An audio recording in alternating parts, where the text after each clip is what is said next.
सो अभी स्टार्ट करते हैं। सिंपल बेसिक स्ट्रक्चर टाइप करने के लिए अगर आप VS कोड का यूज़ कर रहे हैं तो बॉयलर प्लेट यूज़ कर सकते हैं। मीन्स आप इमेज का ऑप्शन जो इसका फीचर है वो यूज़ कर सकते हैं। तो डॉक्यूमेंट का टाइटल हम देते हैं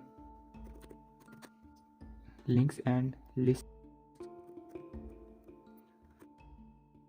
सो जो लिंक्स के लिए हम टैग यूज़ करते हैं वो एंकर टैग होता है। ये लिखें। आप सिंपल ए भी यहाँ से यूज़ कर सकते हैं। और लिंक में अगर करें तो आपको ये HTTP का जो बेसिक फॉर्म है वो बना के देता है। अगर आप VS कोड यूज़ कर रहे हैं तो आपके पास ये फीचर अवेलेबल हैं। ये आपके टाइम को सेव करते हैं, आपकी कोडिंग को भी बहुत फास्ट करता है। सो कुछ एग्जांपल लिख लेते हैं।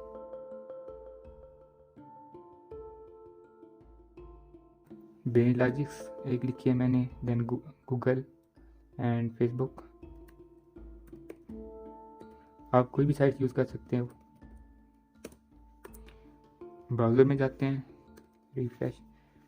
ये 3 हमारे पास आ गई हैं। पहले हमने बेनिलॉजिक्स लिखा था, देन गूगल एंड FB। तो इनमें से किसी भी प्रेस करो तो वो साइट ओपन हो जाएगी। इसके अलावा आप गूगल ट्राई कर लेते हैं। गूगल भी ओपन हो रही है, फेसबुक भी हो रही है। तो इस तरह आप किसी भी साइट का लिंक दे सकते हैं बेसिक टैग यूज करके। अब हम इस तरह थोड़ा करते हैं कि देखते हैं कि अगर हमने कोई इसकी साइट का आउट लिंक नहीं देना, हमने अपने ही वेबसाइट के अंदर जो हमारे पेजेस होते हैं, हमने एक पेज से दूसरे पेज पे मूव ऑन कराना है यूज़र को, तो फिर अपने ही कोई पेज हम कैसे लिंक करते हैं। तो उसकी भी मैं एक एग्जांपल यहाँ पे बना देता हूँ। अगर आपको HTTP नहीं चाहिए तो आप सिंपल ए का यहाँ से अगर ए लिखकर एंटर प्रेस करो तो VS कोड आपको इसका बेसिक सिंटैक्स टाइप कर देता है। तो इसमें हम देते हैं, मैंने एक फ़ाइल बनाई है demo.html, सिर्फ इसी एग्जांपल को समझाने के लिए। आप इसी का लिंक दे सकते हो। इसने हमें बता भी दिया है, तो इसको हमने कुछ नाम भी देना पड़ेगा। हम यहाँ पे डेमो पे लिखते हैं ताकि हमें पता चल जाए कि हमारा वो वाला ये जो यहाँ पे डेमो पेज है, इस पर हम अगर क्लिक करते हैं तो हम अपने डेमो HTML पे जाते हैं। बट यहाँ पे कुछ शो नहीं हो रहा, तो कुछ हम लिख देते हैं डेमो पेज पे।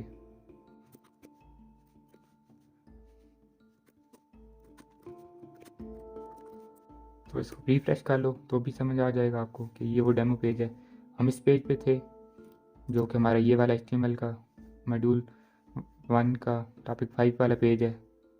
आप यहाँ लिंक पे भी देख सकते हो। जब हमने इस डेमो पे क्लिक किया तो हमें ये अपने ही एक और वेबसाइट, अपनी वेबसाइट के एक और पेज पे ही हमें मूव ऑन करा देता है, कर देती है साइट हमें।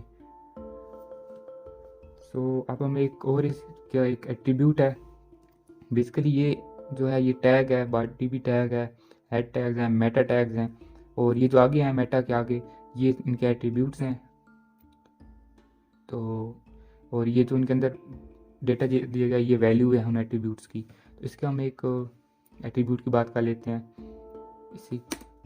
अब फॉर एग्जांपल हम चाहते हैं कि जब भी हम इनमें से किसी भी लिंक पर क्लिक करें तो हमें वो साइट ओपन होनी चाहिए, लेकिन न्यू टैब में होनी चाहिए, इसी टैब में नहीं होनी चाहिए। फॉर एग्जाम्पल हमने अपना डेमो पेज ही ओपन करना है या हमने गूगल ओपन कराना है, तो अगर इस पर आप क्लिक करो तो ये गूगल ओपन करेगा, बट इसी पेज के अंदर इस हम चाहते हैं कि नहीं ये न्यू टैब में ओपन करे। तो हम या तो सिंपली ये कंट्रोल प्रेस करके अगर इस पर क्लिक करें तो भी ये नेक्स्ट टैब पे ओपन करेगा। अगर हम चाहते हैं हम कंट्रोल प्रेस ना करें, अगर डायरेक्ट हम उसको, बिकॉज अगर मोबाइल यूज़ आप कर रहे हो तो उसमें तो कंट्रोल का ऑप्शन नहीं होता, तो मोस्टली यूज़र्स जो हैं मोबाइल से आपकी साइट देख रहे होते हैं।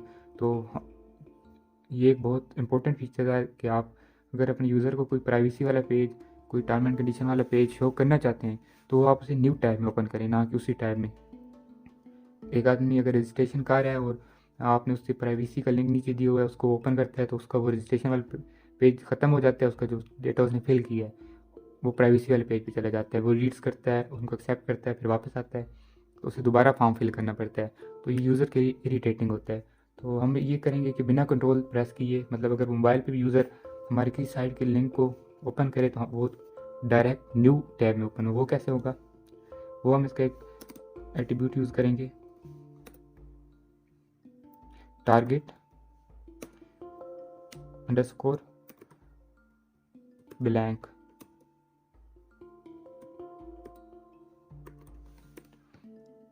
अब अगर आके आप बिना लॉजिक्स पे क्लिक करते हो तो ये न्यू टैब में खुद ब खुद ओपन होगी, बिना कंट्रोल प्रेस किए, बिना किसी भी चीज़ के। अब ये हम सब पे लगा सकते हैं।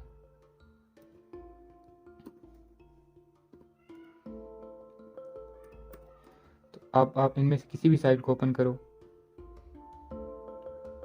यह मैंने पेज रिफ्रेश नहीं किया था, इसको ओपन करो, गूगल, FB, इवन आप अपना डेमो पेज भी ओपन करो तो आपको अपनी साइट का जो न्यू पेज है वो आपको एक न्यू टैब में ओपन करेगा। तो आप अगर कोई भी अपना चाहते हो कि आपकी साइट में से कोई भी लिंक आप दे रहे हो, लेकिन आप चाहते हो कि यूज़र न्यू टैब में उसका ये लिंक ओपन हो, तो आप सिंपली उसको टारगेट ब्लैंक का एट्रीब्यूट यूज़ कर सकते हो।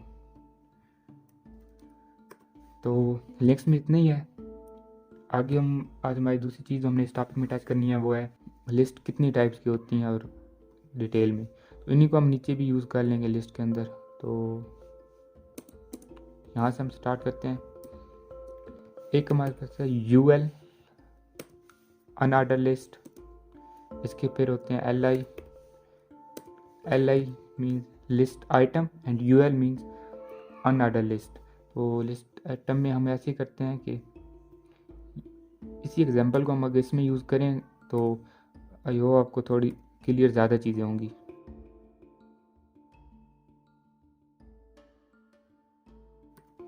हम इसको 4 लिस्ट आइटम बनाते हैं।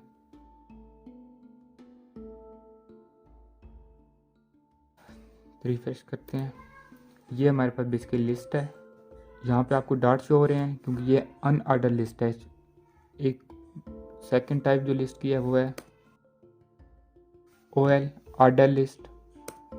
इसके भी LI सेम होंगे, लिस्ट आइटम सेम होंगे, तो हम इनको भी कॉपी पेस्ट यहाँ पे कर सकते हैं। डिफरेंस क्या है वो मैं आपको बताता हूँ ऑर्डर लिस्ट में और अनऑर्डर लिस्ट में। ये सेव करें, इधर रिफ्रेश करें, आपको खुद आइडिया हो जाएगा। जो अनऑर्डर लिस्ट होती है या जो UL है हमारी, उसमें साथ में नंबर्स नहीं आते, मतलब वो अनऑर्डर्ड है। ऑर्डर में हमारे पास ऑर्डर आता है 1 2 3 4 सो ऑन। तो इसके भी कुछ एट्रीब्यूट्स हैं, उनके बारे में बात कर लेते हैं। जैसे हमने ऊपर एंकर टैग का एट्रीब्यूट यूज़ किया था टारगेट ब्लैंक, इसी तरह इसके भी एट्रीब्यूट्स हैं, उनको भी थोड़ा सा टच कर लेते हैं। सो अभी हम लिस्ट के एट्रीब्यूट के बारे में थोड़ा डिस्कस कर लेते हैं। एक हम यूज़ करते हैं टाइप। टाइप में हमारे पास स्क्वायर है। इससे आप डिफरेंस आप खुद देख सकते हैं कि जहाँ पे हमारे पास सर्कल आ रहा था, डिस्क आ रही थी, वहाँ पे अभी स्क्वायर हो गए हैं। तो आप अगर पॉइंट चेंज करना चाहो, इसके अलावा डिस्क है। डिस्क तो बाय डिफ़ॉल्ट डिस्क ही होती है हमारी, अगर हम ना भी लिखें तो बाय डिफ़ॉल्ट जो पॉइंट्स हमारे होंगे वो डिस्क में होंगे। सर्कल है, सर्कल में ये डिस्क एम्प्टी होगी, मतलब रिंग होगी। तो आगे हम OL ऑर्डर लिस्ट है जो इसकी टाइप्स की बात कर लेते हैं। आप देखें अगर आप VS कोड यूज़ करें तो ये आपको एक शॉर्टकट भी बताएगा कि आप कितने टाइप्स के यूज़ कर सकते हो, कितनी टाइप्स यूज़ कर सकते हो ऑर्डर लिस्ट में। अनऑर्डर में भी समटाइम ये देता है मेड का ऑप्शन, समटाइम नहीं।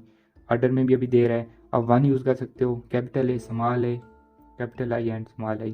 तो बेसिकली ये क्या है, अगर आप 1 यूज़ करोगे तो आप जो अभी हो वही शो होगी। यहाँ पे रिफ्रेश करो, 1 2 एंड सो ऑन। अगर आप यहाँ पे स्मॉल I यूज़ करते हो तो आप रोमन नंबरिंग में स्मॉल I के साथ, अगर यहाँ पे कैपिटल लिख दो तो सिर्फ कैपिटल हो जाएगा, रोमन में ही रहेगा ऑर्डर। आप यहाँ पर स्मॉल A भी यूज़ कर सकते हो, कैपिटल A भी यूज़ कर सकते हो। तो ये 5 ही हैं, पाँचों को मैंने 1 बाय 1 आपको बता दी है। तो आई होप आपको लिस्ट की भी समझ आ गई होगी कि कितने टाइप की लिस्ट है। एक UL है, एक OL है, एक अनऑर्डर लिस्ट है, एक ऑर्डर लिस्ट है।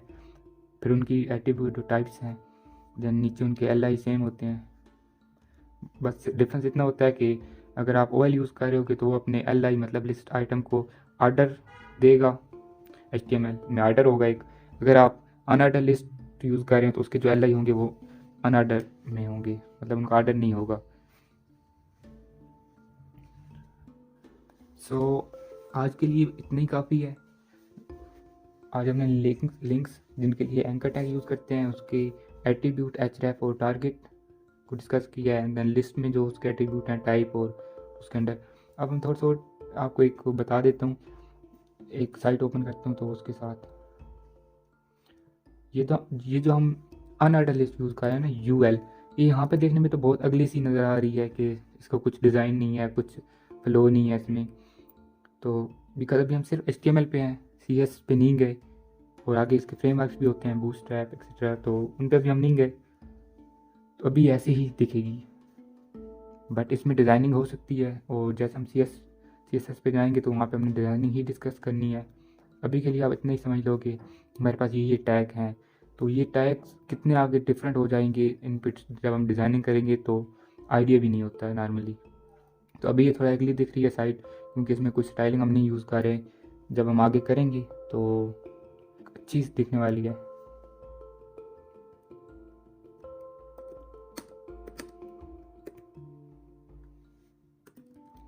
ये आप H1 यूज़ कर सकते हो, अगर ये ज़्यादा है तो H2 कर लो।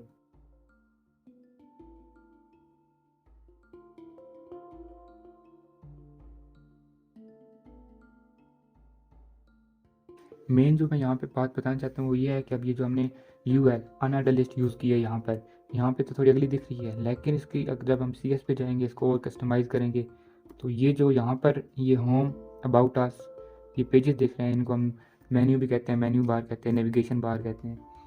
तो ये बेसिकली इस टैग से UL से बनेगी। ये साइट मैंने खुद बनाई है, तो मुझे इसका बैकएंड पता है किस तरह इसमें कोड हुआ है। तो आप देख सकते हैं ये साइट, तो इसमें ये जितनी भी ऊपर आपको ये मेन्यू बार इस टाइम पे शो हो रही है, ये UL के टैग से बनी हुई है। आपके माइंड में अब ये भी क्वेश्चन आ रहा होगा कि ये तो लग ही नहीं रहा कि ये इतनी अगली सी UL टैग, जो कि यहाँ पे बिल्कुल भी अच्छा नहीं लग रहा, वो एक इस चीज़ में कन्वर्ट हो सकता है, इतनी वेल डिज़ाइन मेन्यू बार। तो जब हम CS पे जाएंगे तो वहाँ पे मेन्यूज़ बार या नेविगेशन बार भी इसे कहते हैं समटाइम, ये बनाएंगे, तो वो बेसिकली UL टैग ही बनेगी, जो कि हमने ये यूज़ किया है। तो आज के लिए इतना ही काफ़ी है, मिलते हैं नेक्स्ट वीडियो में। See you in the next time. Thanks for watching.